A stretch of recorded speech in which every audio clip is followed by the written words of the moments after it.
మాజీ ముఖ్యమంత్రి గౌరవనీయులు కల్వకుంట్ల చంద్రశేఖరరావు గారు గత కొన్ని రోజులుగా 14 నెలలుగా ఫ్రీగా జీతం తీసుకుంటుండు, పని చేయకుండా జీతం తీసుకుంటుండు. దానికి భాగంగానే ఈరోజు మా గౌరవ స్పీకర్ అయిన గడ్డం ప్రసాద్ కుమార్ గారిని కలిసి ఆయన జీతం విత్డ్రా చేయండి, ఎట్ ద సేమ్ టైం 14 నెలల నుంచి ఆయన జీతం తీసుకుంటుండు, అది కూడా రికవరీ చేయమని విజ్ఞప్తి చేయడం జరిగింది. ప్రసాద్ కుమార్ గారు చాలా క్లియర్గా అలా సెక్రటరీకి రాసిండు, ప్లీజ్ ఎగ్జామిన్ అండ్ పుట్టప్ అని చాలా క్లియర్గా రాయడం జరిగింది.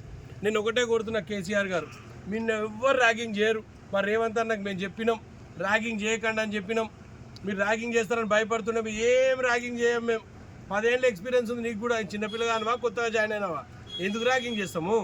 ఒకవేళ నువ్వు పులివా పిల్లివా అనేది వస్తే తెలుస్తుంది.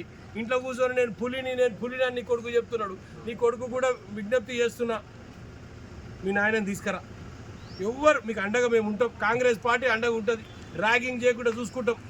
నేను ఒకటే అడుగుతా, కేటీఆర్ గారు నువ్వు సాఫ్ట్వేర్లో పని చేసినావు కదా, జీతము పని చేయకుండా నువ్వు జీతం ఇట్లా తీసుకుంటావా? నువ్వు పని చేసినా అని చెప్తావు పదే నువ్వు ఇట్లా పని చేయకుండా జీతం గిట్ల ఎప్పుడన్నా ఇచ్చిర్రా మీ ఆఫీసులల్లా?